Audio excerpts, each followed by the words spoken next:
No one noticed the man at the edge of the mountain until the storm erased the road behind him. At 45, Elias Crow didn't come back from war broken. He came back quiet.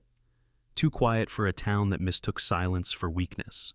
While others built where the sun felt safe, he carved a home into cold stone, trusting a mountain no one else would. They called him strange. They laughed at the cave. Then winter came harder than anyone expected, and the knocking started, one by one, in the dark, in the cold. What happens next will make you believe in quiet miracles and second chances for the forgotten. Before we begin, tell me where you are watching from. Drop your country in the comments below. If you believe no child or animal should ever face fear alone, hit subscribe now and share this story with someone who needs hope. Silver Ridge, Colorado, was a town shaped by weather and patience. It sat close to the mountains, not tucked into them, but pressed against their edge, as if daring them to move. The streets were narrow, the buildings low and practical, built by people who valued function over appearance. Winter arrived early in Silver Ridge. By late autumn, the air already carried the cold that warned people to prepare or leave. The morning Elias Crow arrived, the sky was heavy and gray. Clouds stretched low across the ridges, dull and unmoving. The temperature hovered just above freezing, cold enough to slow movement and sharpen attention. Wind moved steadily through town, rattling loose signs and pushing against doors that were not fully secured. Elias parked his truck where the pavement ended, and the road turned into packed dirt and stone. He shut off the engine and remained inside for a moment, hands resting on the steering wheel. He listened. Wind. A distant metallic clatter, nothing else. The quiet felt earned, created by distance rather than absence. At 45, Elias moved with the confidence of routine. He was tall and solidly built, broad across the shoulders, his strength understated rather than displayed.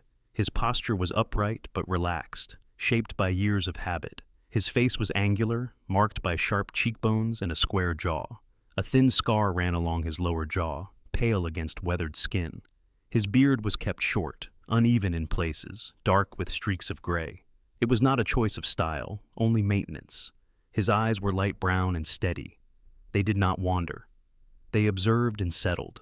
People often mistook that calm focus for distance. In reality, it came from discipline. Elias Crow had spent more than 20 years in the U.S. Army, infantry in his early years, later moving into command positions that required restraint more than force. He returned without visible injuries and without ceremony. On paper, his discharge was clean. In practice, civilian life felt slightly off balance, as if the world moved at a rhythm he no longer trusted. Doctors had offered careful explanations. Elias accepted them and moved on. A controlled thud sounded behind him as Atlas jumped down from the truck bed. The German Shepherd landed smoothly, muscles tight but calm. Atlas was large even for his breed, his frame lean and strong. His coat was thick and dark along his back, lighter across his chest and legs. His muzzle had begun to gray, giving him a serious expression. One ear stood upright, the other tilted slightly forward when he focused. Atlas was 9 years old. He had worked most of his life as an explosive detection dog. He noticed details others missed and reacted without hesitation.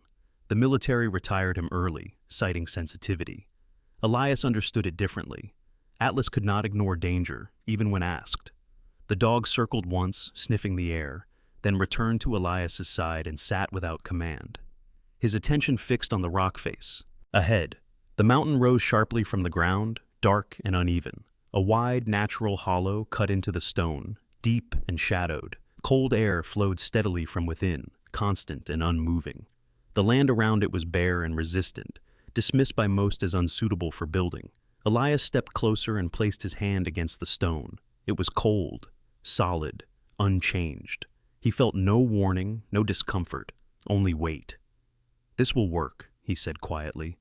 Atlas remained still. A pickup truck slowed on the dirt road behind them.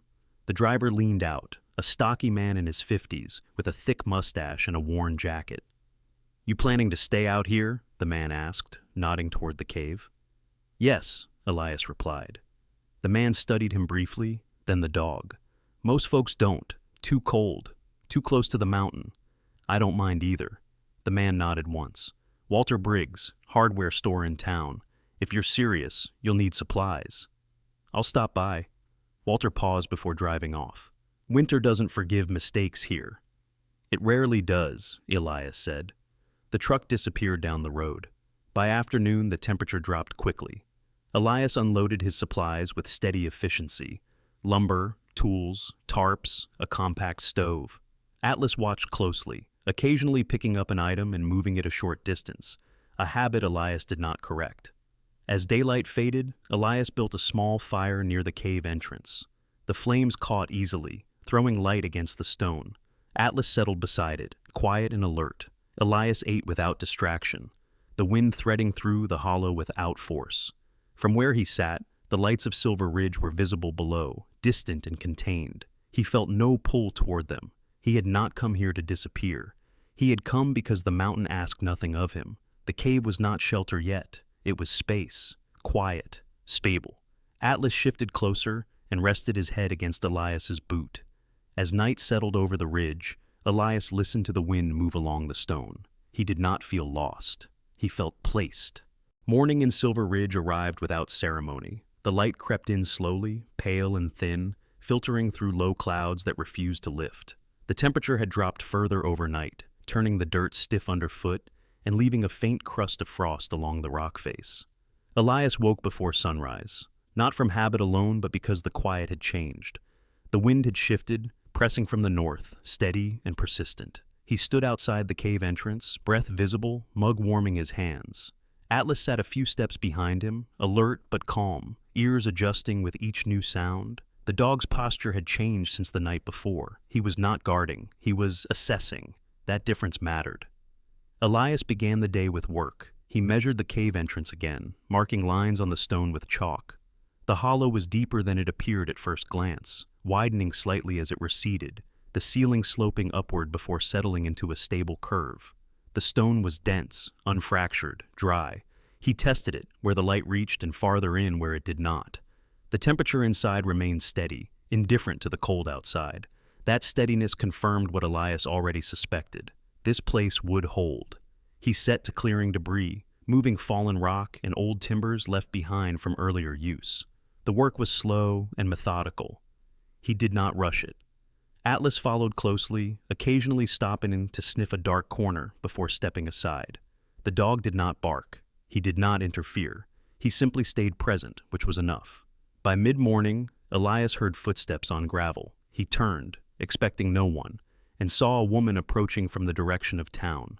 She walked carefully, hands tucked into the pockets of a long coat, her pace measured rather than hesitant. She was in her late 30s, perhaps early 40s. Average height, with dark hair pulled back into a low braid that brushed the collar of her coat. Her face was pale from the cold, sharp-featured, with eyes that studied rather than stared.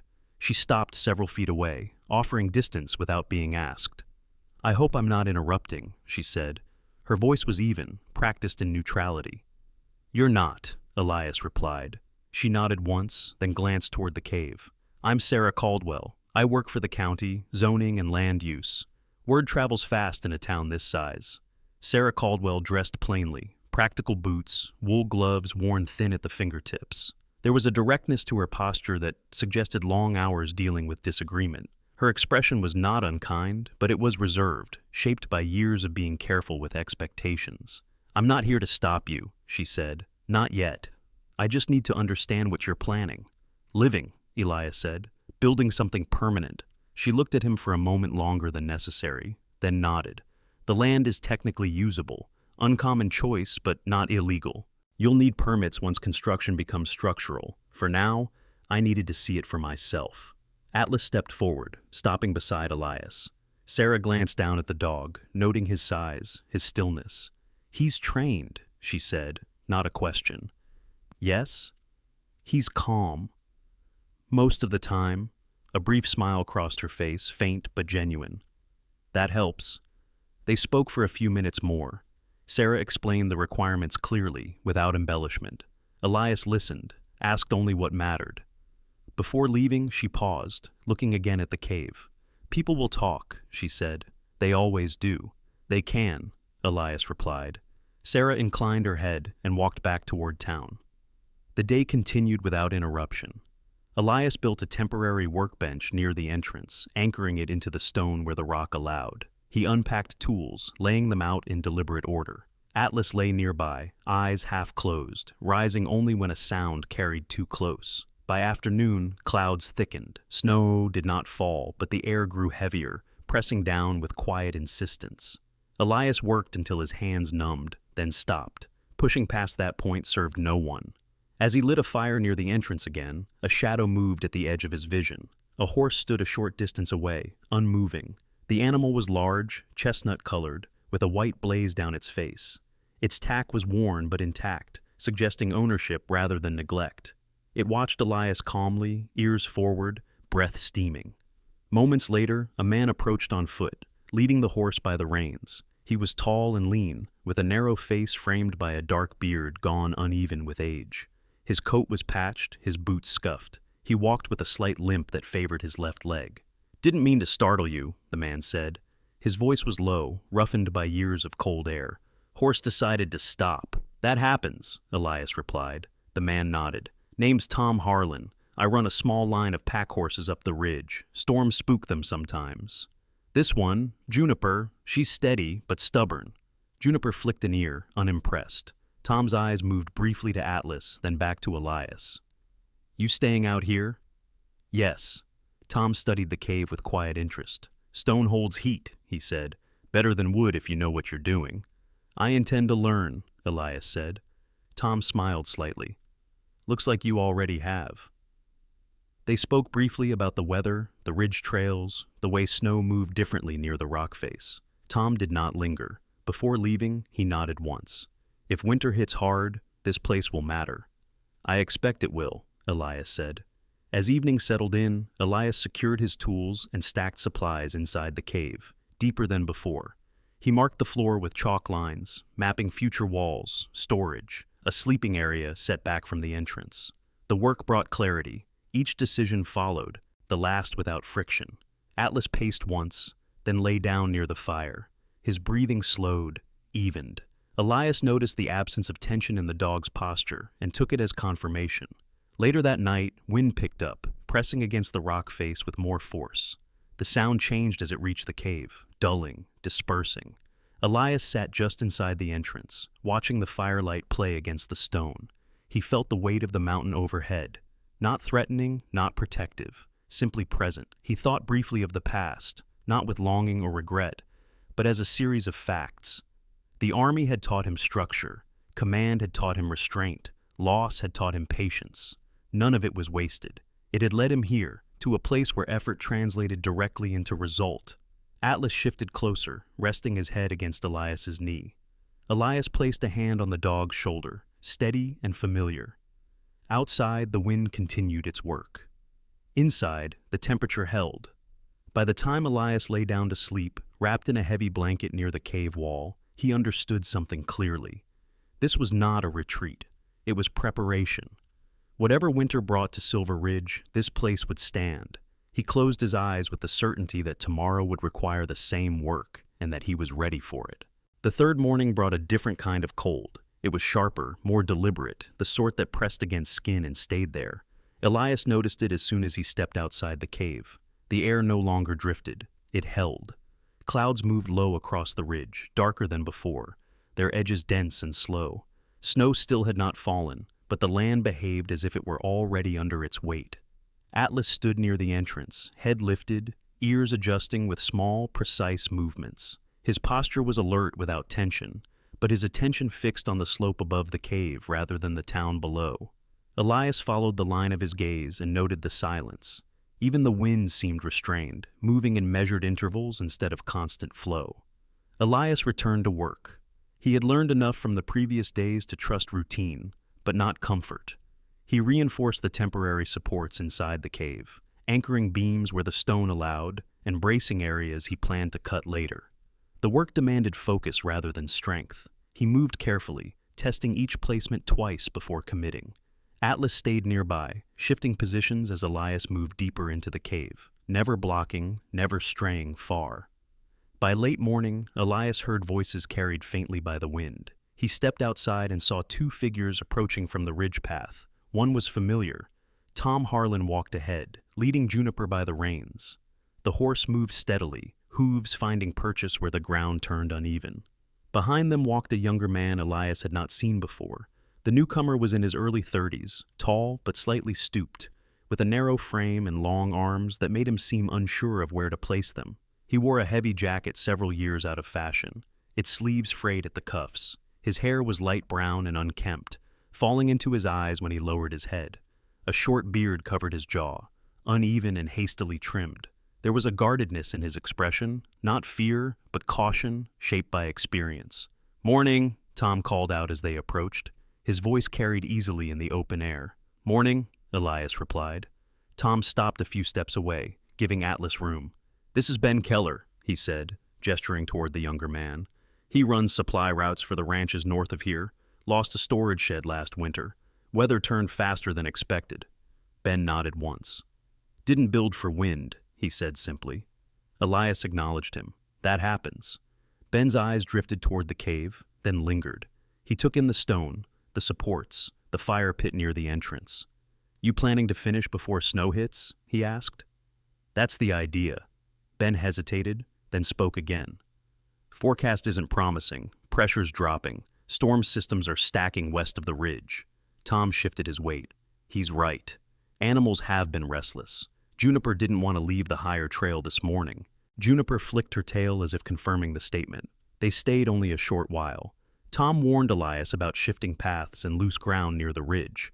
Ben said little more, but his eyes returned to the cave more than once before they left. Elias watched them go, filing away the information without comment.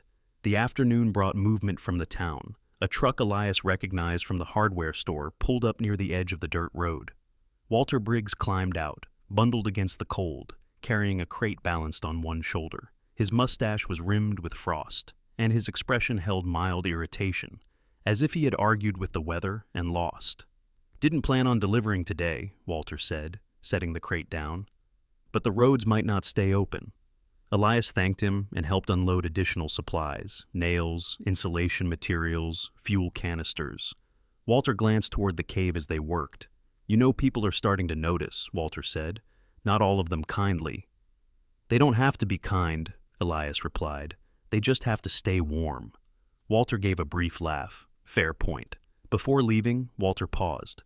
"If the storm hits hard, folks might start thinking differently about stone." "Maybe," Elias said. As the light faded, Elias focused on interior work. He cleared deeper sections of the cave, marking storage areas and a sleeping space far enough back to avoid drafts. The stone walls remained dry. The temperature inside held steady, barely shifting as the cold deepened outside. Elias tracked the difference carefully, adjusting airflow with temporary barriers and openings. Atlas followed him throughout, occasionally stopping to sniff at seams in the rock where air moved differently. Once the dog stiffened briefly, ears high, then relaxed. Elias noted the spot and reinforced it. That night, snow finally came, not heavy, not yet. Thin flakes drifted down, slow and deliberate, settling into crevices and darkening the ground. Elias stood at the entrance, watching the change without reaction. Atlas remained beside him, tail still. By morning, Silver Ridge was quieter than usual. Snow had dusted rooftops and roads, enough to slow traffic but not stop it. Elias worked through the morning, adjusting his plans. The storm had not arrived fully, but its presence was undeniable. Midday, a group approached from town. 3 people this time. Elias recognized one immediately. Sarah Caldwell walked at the front, her coat heavier than before, her hair braided tight against the cold. Behind her were a man and a woman Elias did not know. The man was in his late 40s, broad-chested, with a thick beard peppered heavily with gray. His face was lined deeply, his expression guarded. He moved carefully, favoring his right knee. The woman beside him was shorter, compact, her dark hair cut blunt at her jaw. Her eyes were sharp, assessing. She carried herself with quiet authority. "Elias," Sarah said, "I wanted to check in." "Go ahead." She gestured to the others. "This is Mark Rivera. He runs the maintenance crew for the school district. And this is Lila Chen. She manages emergency coordination for the county." Mark nodded once. Lila offered a brief smile. "We're not here officially," Lila said. "Not yet, but we're tracking the storm systems. If the ridge takes the hit they're predicting, access to parts of town could be compromised." "And you think this place matters," Elias said. Lila did not hesitate. Yes. They walked partway into the cave. Lila ran her hand lightly along the stone wall, noting the temperature. Mark examined the supports, nodding slowly. Better than most basements in town, Mark said. Sarah watched Elias carefully. If people need shelter, she said, would you? Yes, Elias replied before she finished. Lila exhaled, a subtle release of tension. Thank you. They did not stay long. There was no need. As they left, Elias felt the weight of responsibility settle quietly, without drama. The rest of the day passed in steady work. Elias reinforced the entrance further, stacking supplies deeper inside. Atlas remained calm but alert, pacing more often as snow thickened outside. By nightfall, the storm gained strength. Wind pressed harder against the rock face, but the cave absorbed the sound, dulling it into a low, steady presence. Elias sat near the fire, reviewing his plans mentally. Nothing felt rushed. Nothing felt uncertain. Atlas lay beside him, head resting on his paws, eyes open but relaxed. His breathing remained even. Elias understood then that this place was no longer just preparation for winter. It was becoming part of the town's future, whether the town realized it yet or not. Outside, snow continued to fall. Inside, the stone held. Whatever was coming, they were ready. The storm did not arrive with drama. It arrived with pressure. By the time Elias woke, the cave felt different, not colder or warmer, but heavier, as if the air itself had settled into place. Snow pressed against the ground outside in thick, deliberate layers. The wind no longer wandered. It pushed. Sound carried oddly, compressed and flattened. The world reduced to a narrow range of motion and noise. Elias rose quietly, careful not to disturb Atlas. The German shepherd slept lightly now, his body angled toward the entrance, chest rising and falling in a steady rhythm. At 9 years old, Atlas no longer sprang awake at every shift, but his awareness never fully left him. When Elias stood, the dog opened one eye, assessed, then settled again. Outside, visibility had dropped to less than 100 yards. Snow moved sideways, driven by wind that had learned the shape of the land and used it. Elias checked the entrance supports, the temporary barriers he had set, the airflow channels he had left intentionally open. Everything held. Inside the cave, the temperature remained steady, a quiet constant against the chaos outside. By mid-morning, the first sound reached him that did not belong to weather. It was faint, irregular, almost lost beneath the wind. Elias paused, listening. Atlas rose slowly, ears forward, body tense but controlled. The sound came again. A knock, uneven and weak, followed by a voice swallowed by the storm. Elias moved to the entrance and pulled the door open just enough to see. A man stood there, hunched against the wind, his coat soaked through, ice clinging to his beard. He was in his late 20s, thin to the point of fragility, his face sharp with cold and fear. His hair was plastered to his forehead, darkened by snowmelt. One hand clutched his side as if holding himself together. "Please," the man said, his voice breaking. "I couldn't make it back." Elias did not ask questions. He pulled the door wider and stepped aside. "Come in." Atlas backed away immediately, giving space. The man stumbled forward, nearly collapsing as the wind released him. Elias closed the door behind them, sealing out the storm with a final, solid sound. The man's name was Aaron Pike. He worked part-time at the gas station on the South Road and lived alone in a small rental house near the flats. He was not built for cold, his frame narrow, his hands shaking as Elias wrapped him in a blanket and guided him toward the fire. Aaron's skin was pale, his lips tinged blue.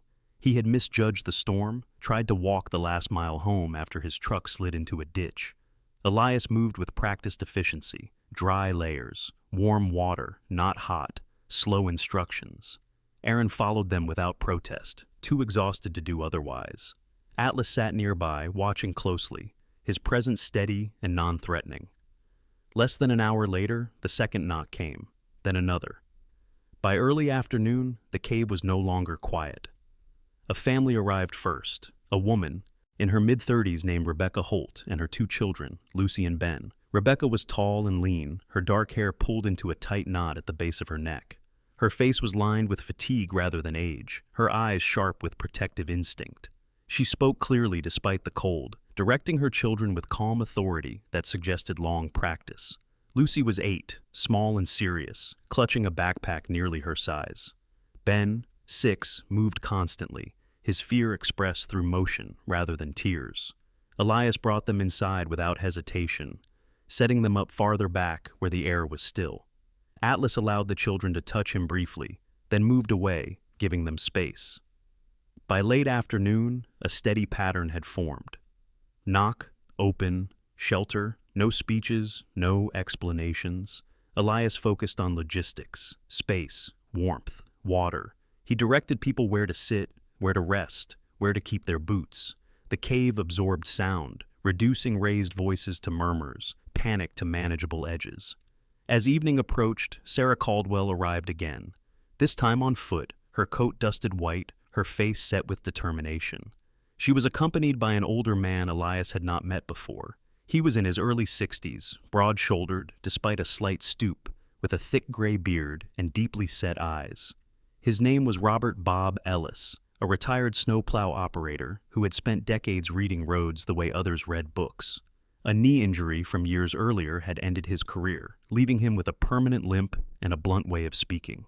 "This is happening faster than expected," Sarah said once inside. "Road access is already compromised," Bob nodded. "Snow's drifting high along the East Cut. Plows won't reach some areas until the wind shifts." They did not need to ask if they could stay. Elias nodded once, and that was enough.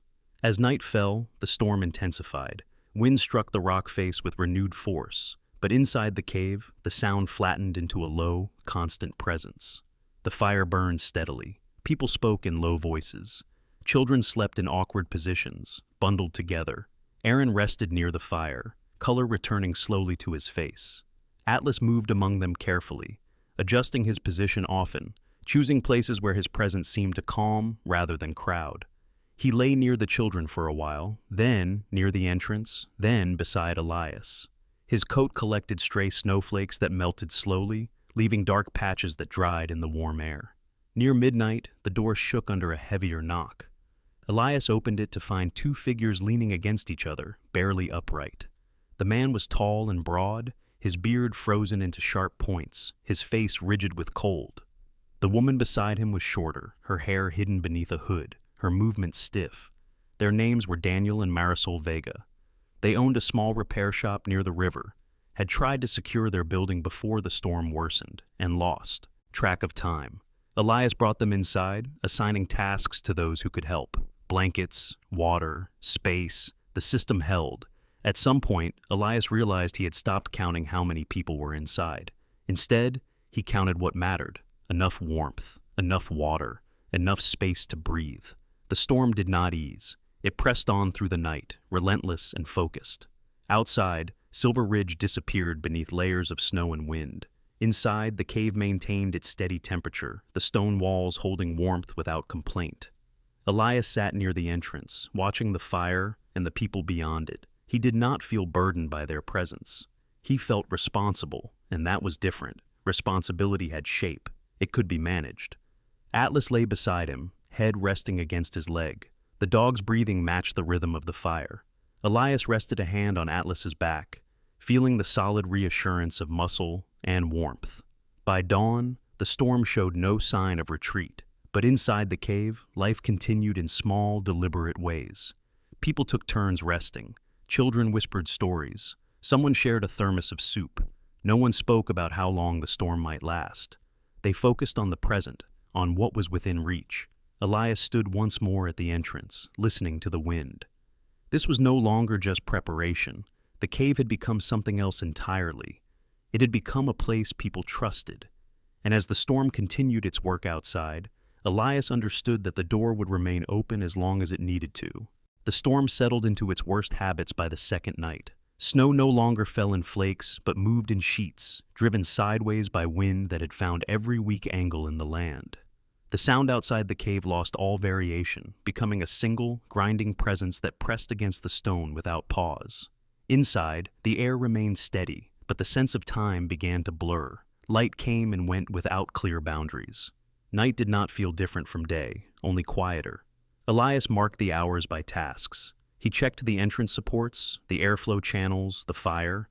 He rotated people closer to warmth when needed, and moved others farther back once they stabilized. He spoke little, not out of distance, but because unnecessary words wasted energy. His movements were calm, precise, familiar to anyone who had ever watched him work. Responsibility did not weigh on him. It organized him. Atlas stayed close. The German Shepherd had adjusted to the number of people without protest, but his age showed in the way he chose his positions carefully. He was still large and powerful, his dark sable coat thick enough to hold warmth, but his movements were more deliberate now. He spent most of the night moving in slow circuits, near the children, near the entrance, then back to Elias.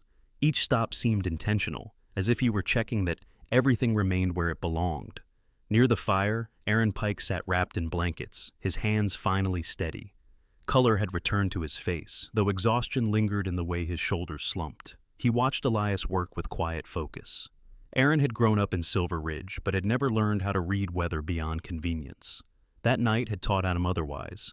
He spoke little, but when he did, it was to offer help. Fetching water, clearing space, holding a flashlight when needed. Across the cave, Rebecca Holt sat with her children tucked against her sides.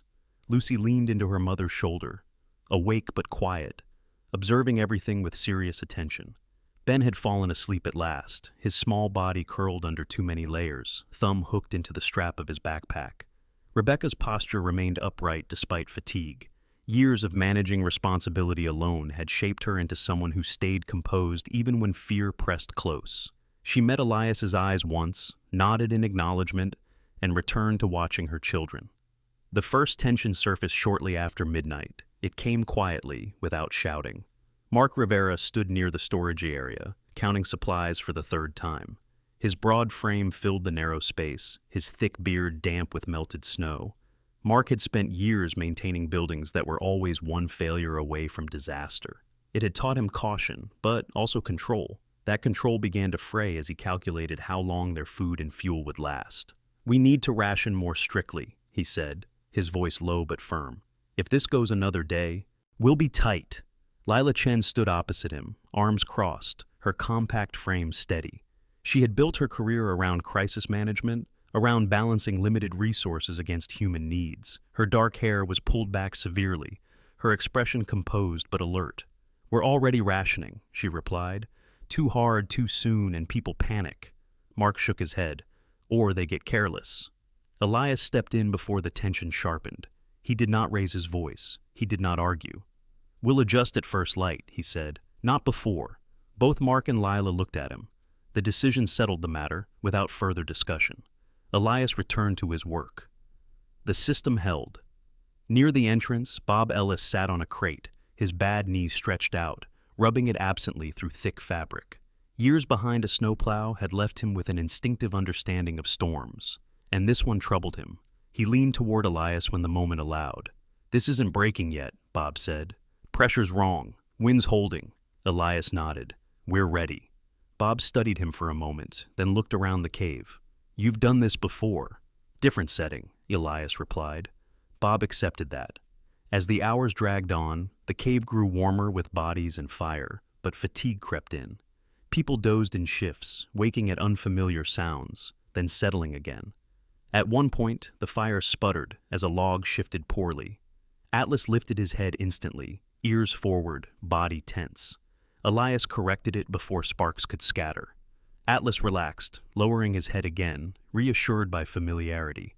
Just before dawn, or what Elias judged to be dawn, the knock came again. This one was heavier, more urgent, and dangerously late. Elias opened the door to find a man barely upright, leaning against the rock as if it were the only thing keeping him standing. He was tall and thin, with a long face carved sharply by cold. His beard was thick but poorly kept, crusted with ice along the edges. His eyes were bloodshot, his movements uncoordinated. He reeked faintly of alcohol, though the cold had dulled it. "My name's Curtis Hale," the man said, slurring slightly. "I need somewhere warm." Curtis was in his early 50s, his body worn in a way that suggested years of physical labor followed by years of neglect. His jacket was heavy but torn at the seams. His hands shook, though not entirely from cold. Elias let him in. Inside, Curtis's presence disrupted the careful balance. He spoke too loudly at first, laughed at nothing, then grew silent without warning. Lila watched him closely, her instincts sharpening. Mark stiffened, protective of the children. Elias addressed it immediately. He gave Curtis water, not food, and placed him near the entrance where air was cooler and supervision easier. He spoke plainly, without threat. "You stay here," Elias said. "You rest. You don't wander." Curtis nodded, too tired to argue. The night continued. By the time light filtered faintly through the entrance, the storm showed no sign of easing.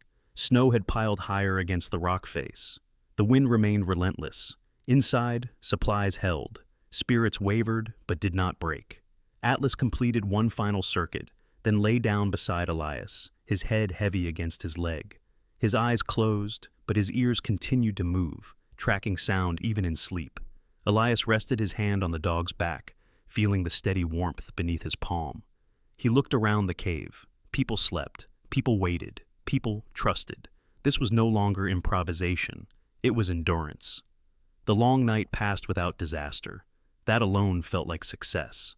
And as the storm pressed on, Elias understood that holding space, for fear, for fatigue, for people who had nowhere else to go, was work of a different kind, work he was prepared to do. The storm reached its peak without warning. There was no dramatic shift, no sudden roar. Instead, the pressure increased until it felt as though the mountain itself were leaning forward, listening. Snow packed tighter against the rock face, sealing the entrance in uneven drifts that Elias had to clear twice before midday. The wind did not howl so much as persist, a steady force that refused to tire. Inside the cave, the air stayed even. Warmth circulated slowly, held by stone that neither rushed nor released it carelessly. Elias moved through the space with measured intent, adjusting where people slept, shifting supplies a few feet at a time to maintain balance. Nothing he did was hurried. Everything was deliberate. Curtis Hale had slept poorly. He sat near the entrance where Elias had placed him, hunched over, arms wrapped around himself. The edge had left his voice, but not the restlessness. His beard was thawing, leaving damp streaks on his jacket. He watched others move about with a wary expression, as if uncertain whether he belonged among them. Elias checked on him without comment, handed him water again, and moved on. Curtis took it quietly this time. That, Elias noted, was progress. Near the back of the cave, Rebecca Holt helped Lucy fold blankets while Ben slept heavily, worn down at last by exhaustion. Rebecca's face showed strain now, dark circles beneath her eyes, the tightness of a parent holding herself together for her children, but her movements remained steady. When Elias passed, she spoke softly. "If it gets worse," she said, not finishing the thought. "We'll adjust," Elias replied. "Not before." She nodded, accepting the answer for what it was. Mark Rivera worked with Bob Ellis to reinforce a temporary barrier near the storage area, stacking crates and anchoring them with rope. Mark's thick hands moved carefully, despite the tension in his shoulders. Bob's limp slowed him, but his instructions were precise. He had spent too many winters watching storms dismantle carelessness to tolerate shortcuts now. Lila Chen moved between groups, checking in quietly, noting small changes in posture and tone. Her authority did not come from volume or insistence. It came from presence. When she spoke, people listened because she did not waste words. Atlas remained active. The German Shepherd's age showed in the stiffness of his hind legs when he rose, but not in his awareness. His dark coat had dulled slightly with constant warmth, but his eyes stayed sharp. He paced the perimeter, nose low, ears adjusting. When a child stirred in sleep, Atlas paused nearby until breathing steadied again. When voices grew tense, he repositioned himself, a physical reminder of calm weight and warmth. Shortly after noon, a sharp sound cut through the wind. Not a knock, a crack. Elias turned instantly. Atlas froze, ears high. The sound came again, followed by a dull thud. Elias moved toward the entrance and saw a section of snow collapse, under its own weight, sliding down the rock face and striking one of the outer supports. The structure held, but the pressure was increasing. "We need to clear this now," Elias said. Mark and Bob joined him without hesitation. They worked carefully, shoveling snow away from the entrance, redistributing weight, reinforcing the support with additional bracing. The cold bit hard, but the work warmed them quickly. Atlas stood just inside the threshold, watching the slope, alert to further movement. As they worked, another figure appeared through the snow. A woman, moving slowly, leaning heavily on a walking stick. She wore a long, heavy coat, dark blue beneath a layer of white, and a knit cap pulled low over silver hair. Her steps were cautious but determined. Elias waved her in immediately. The woman's name was Margaret Doyle. She was 72 years old, small-framed, her posture bent slightly forward from decades of work as a school librarian. Her face was lined deeply, but her eyes were clear and sharp. Arthritis had slowed her hands, but not her mind.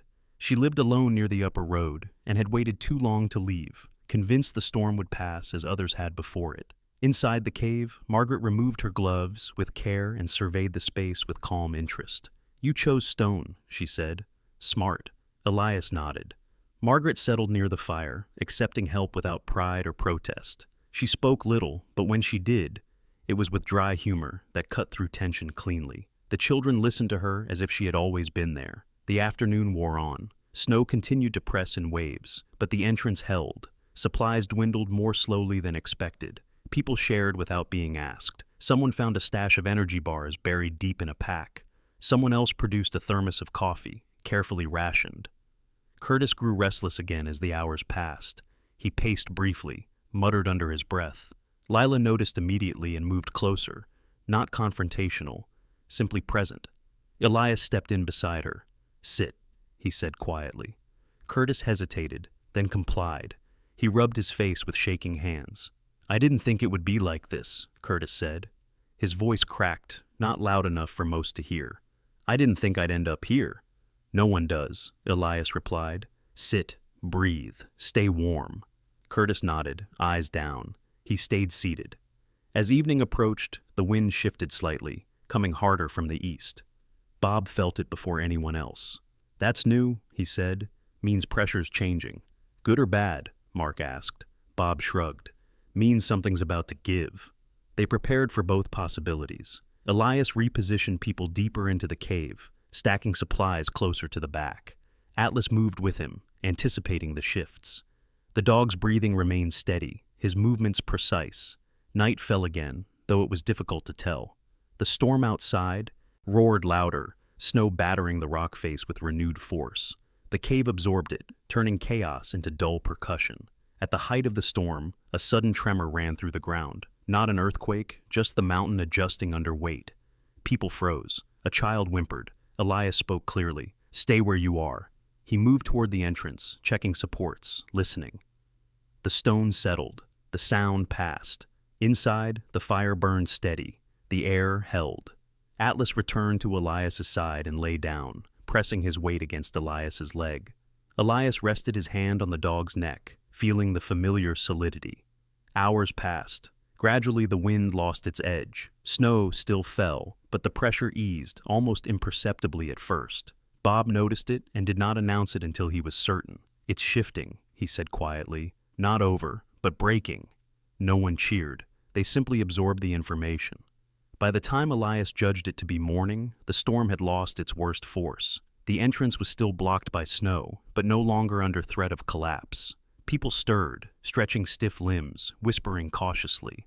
Elias stood once more near the entrance, listening to the quieter wind. The cave had held. The people had held. This was not the end, but it was the turn. The quiet arrived without ceremony. Elias noticed it only because the wind was no longer demanding his attention. It had not stopped completely, but it had loosened its grip, retreating into uneven gusts that rose and fell without urgency. The sound inside the cave changed first.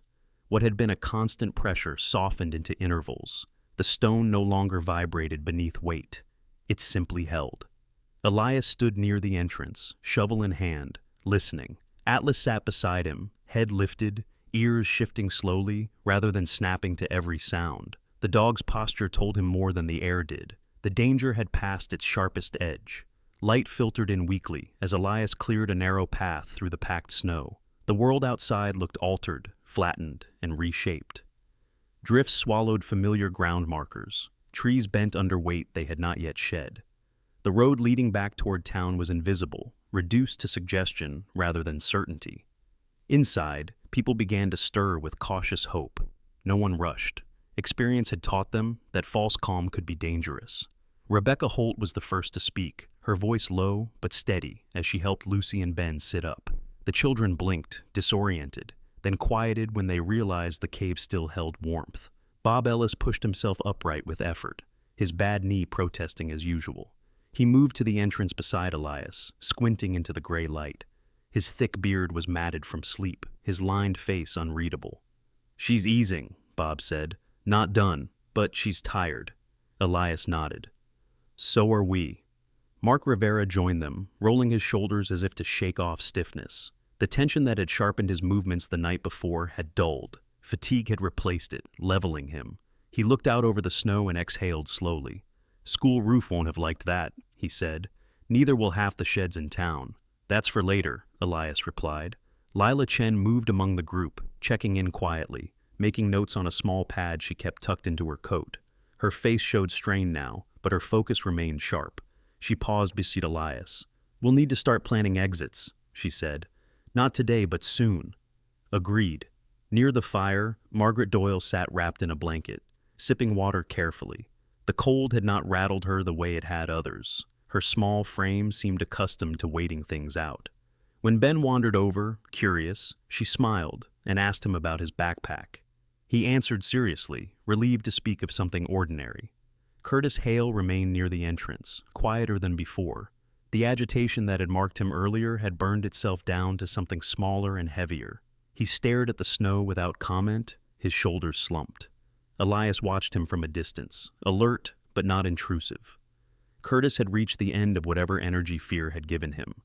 What came next would depend on what he chose to do with the quiet. By mid-morning, Elias organized small tasks, nothing ambitious, clearing interior pathways, recounting supplies, making room near the entrance for boots and wet layers as people prepared to move, eventually. The cave no longer felt like a last refuge. It felt like a holding place between danger and whatever came after. Atlas resumed his slow circuits, stopping often to rest. The stiffness in his hind legs showed more clearly now. His muzzle had grayed further with frost melt, his breathing deeper but unlabored. When Lucy reached out to touch his shoulder, he accepted it, leaning briefly into her hand before moving away. He had learned when closeness helped and when distance mattered.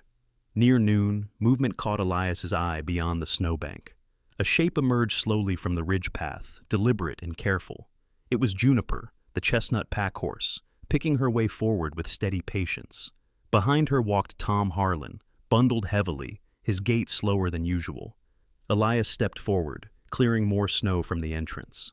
Tom stopped a few yards out, surveying the scene. His beard was rimmed with ice, his eyes tired but alert. "Road's still buried," Tom said, "but the wind's letting go." Juniper snorted softly, shaking her head. Snow slid from her mane in clumps. She was older than she looked, 12 years by Tom's count, built for endurance rather than speed. Her presence carried a familiar calm. "You all held up?" Tom asked.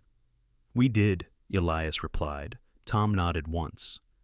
"Town didn't, not everywhere. Some roofs gave, power lines are down near the flats." He stayed only briefly, exchanging information with Lila and Bob. Before leaving, he looked again at the cave, at the people gathered just inside. "Stone remembers," he said quietly. "People forget, but Stone remembers."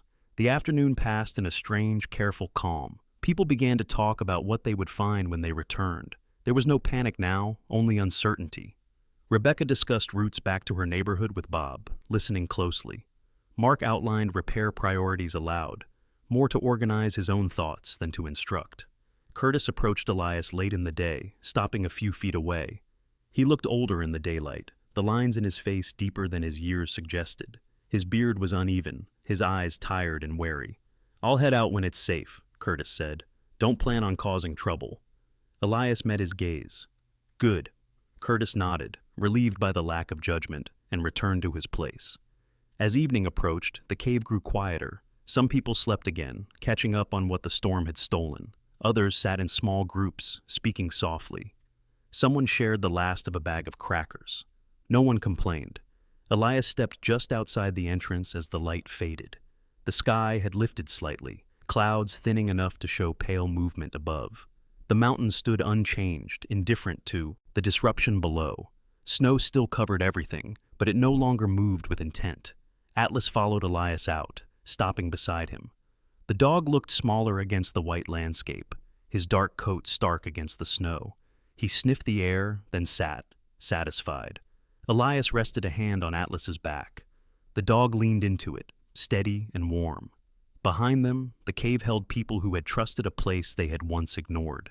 Ahead lay work, clearing paths, rebuilding, making sense of what remained. Elias felt no urge to rush toward it. Recovery required patience as much as survival had. The storm had not ended everything. It had stripped things down to what mattered. Inside the cave, voices continued, quieter now, grounded. Outside, the world waited. Elias turned back toward the entrance, ready to guide the next steps when the time came. For now, the center held. Morning arrived cautiously, as if unsure whether it would be welcome. The light that filtered into the cave was thin but clean, stripped of the gray weight that had pressed down for days. Snow still covered everything outside, but it no longer moved with purpose. It rested where it had fallen, reshaping the land into softer lines. The storm had spent itself. Elias rose before most of the others, his body stiff but steady. He stepped outside and drew in a breath that no longer burned. The air carried the faint scent of pine and cold stone, familiar and grounding. Atlas followed him, slower now, joints protesting briefly before settling into rhythm. The German shepherd paused at the threshold, scanning the quiet landscape, then stepped forward and sat. His ears moved once, twice, then relaxed. Below them, Silver Ridge looked altered but intact. Roof lines were uneven beneath snow. A few structures had collapsed under weight they were never meant to bear. Power lines sagged, silent, but the town remained. People would return to it. Inside the cave, the others stirred gradually. There was no rush to leave. Everyone understood that survival did not end when the danger passed. It shifted. Rebecca Holt gathered Lucy and Ben first, helping them pack what little they had brought. Lucy moved carefully, reluctant to leave the place that had held them. Ben asked questions about when they could come back. Rebecca answered honestly. Soon, she said. Often, she added after a moment. Mark Rivera and Bob Ellis stepped outside together to assess the snowpack near the entrance. Mark's beard was still damp from melted frost, his movements stiff but purposeful. Bob leaned heavily on his good leg, eyes tracking the slope with practiced judgment. Paths will open by afternoon, Bob said. If folks don't get careless. That's a big if, Mark replied. They began clearing wider access, working without argument, without urgency. The work felt different now. It was not about staying alive. It was about making the next steps possible. Lila Chen organized departures with quiet efficiency. She checked names against a short list, confirming destinations, pairing people who could help each other navigate blocked roads. Her tone was calm, but there was relief beneath it. The crisis had passed its peak. Now came responsibility of a different kind. Curtis Hale approached Elias once more before leaving. He stood straighter than he had the night before, though his eyes still carried exhaustion. The edge had dulled, replaced by something closer to humility. I'll head back to the flats, Curtis said. See what's left. Elias nodded. Take daylight. Curtis hesitated, then extended his hand. Elias shook it briefly, firmly. Curtis left without another word. Margaret Doyle lingered near the fire longer than most. She moved slowly, gathering her things with care, then paused beside Elias. You built this to last, she said, her voice quiet but certain. I built it to hold, Elias replied. She smiled at that. Sometimes that's the same thing. When she left, she did so with measured steps, accepting Mark's arm for balance without comment. By midday, the cave had emptied gradually, leaving behind quiet and the marks of temporary life. Flattened blankets, empty cups, footprints that would fade with time. Elias and Atlas stood at the entrance, watching the last figures make their way down toward town. The silence that followed was different from before. It was not empty. It was settled. In the days that followed, the cave became a point of return rather than refuge. People came back with news, with tools, with questions. Some brought food salvaged from their homes. Others brought nothing but stories. The town began to rebuild, not all at once, but deliberately. Tom Harlan arrived with Juniper one afternoon, leading a small pack train loaded with supplies for families cut off by drifted roads. Juniper moved with patient certainty, her chestnut coat dulled by winter, her white blaze stark against the snow. She had carried heavier burdens in worse weather and seemed content to be useful again. She'll keep working as long as I let her, Tom said, patting the horse's neck. Same as most of us. Elias helped unload without comment. The work spoke for itself. Walter Briggs reopened his hardware store within the week, running it on a generator and stubborn optimism. He sent supplies up to the cave without being asked. Sarah Caldwell visited twice, each time with fewer questions and more observation. On her third visit, she brought paperwork, not to restrict, but to formalize what had already become true. The land designation changed quietly, allowing for permanent structure and communal use. People began referring to the cave as a place rather than a curiosity. They stopped calling it that stone hollow and started saying, "Up by Elias's place." The shift was subtle but meaningful. Atlas adjusted to the new rhythm slowly. The strain of the storm showed in the way he rested more often, the stiffness in his back legs after long days. Elias adapted without complaint, planning work around the dog's needs rather than the other way around. Atlas no longer made full circuits of the cave. He chose vantage points instead, watching from where he could see most without moving much. One afternoon, Lucy returned with her mother, carrying a drawing folded carefully in her coat. She handed it to Elias without ceremony. It showed a cave, a fire, a dog larger than life, and small figures inside. Elias thanked her and placed it near the back wall, where the stone stayed warm. As weeks passed, the snow retreated unevenly. Water traced new paths down the rock face, temporary streams that would vanish come spring. Elias adjusted the cave's interior, reinforcing permanent supports, adding shelving, improving airflow. He worked steadily, without hurry. People came to help, then stayed to talk. At night, Elias sat near the entrance with Atlas, watching the town lights return one by one. He thought of the life he had left behind, not with regret, but with clarity. The army had taught him how to hold ground. This place had taught him why. By the time winter settled into something manageable, the cave was no longer an exception. It was a reference point. Travelers stopped by intentionally. Children played near the entrance under watchful eyes. Meetings happened there, decisions made with the mountain, listening in its quiet way. On the first clear evening after the last heavy snowfall, Elias lit the fire and set a kettle on. Atlas lay nearby, stretched out, his breathing deep and even. The wind moved along the ridge, testing the world gently this time. Elias did not feel alone. He had not set out to save anyone. He had only chosen to build something that made sense to him.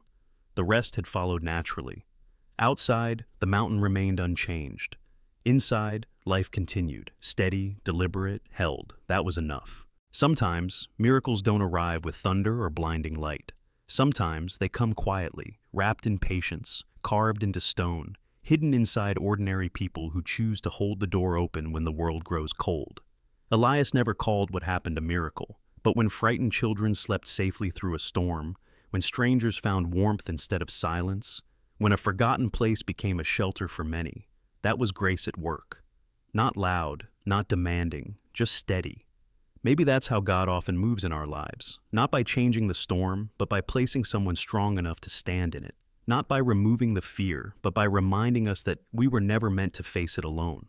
If you're watching this today and carrying something heavy, loss, loneliness, uncertainty, remember this. Even the coldest stone can hold warmth when love is placed inside it. And even the quietest life can become a refuge when guided by faith. Before you go, take a moment and tell us in the comments, what country are you watching from, and what are you grateful for today? If this story touched your heart, please share it with someone who needs hope right now. And if you believe that kindness still matters, that no child or animal should ever face fear alone, subscribe to the channel so we can continue telling stories that heal. May God bless you, protect your home, and bring peace to your heart. May He watch over your loved ones and guide you gently through every storm still ahead. Thank you for being here. You are not forgotten.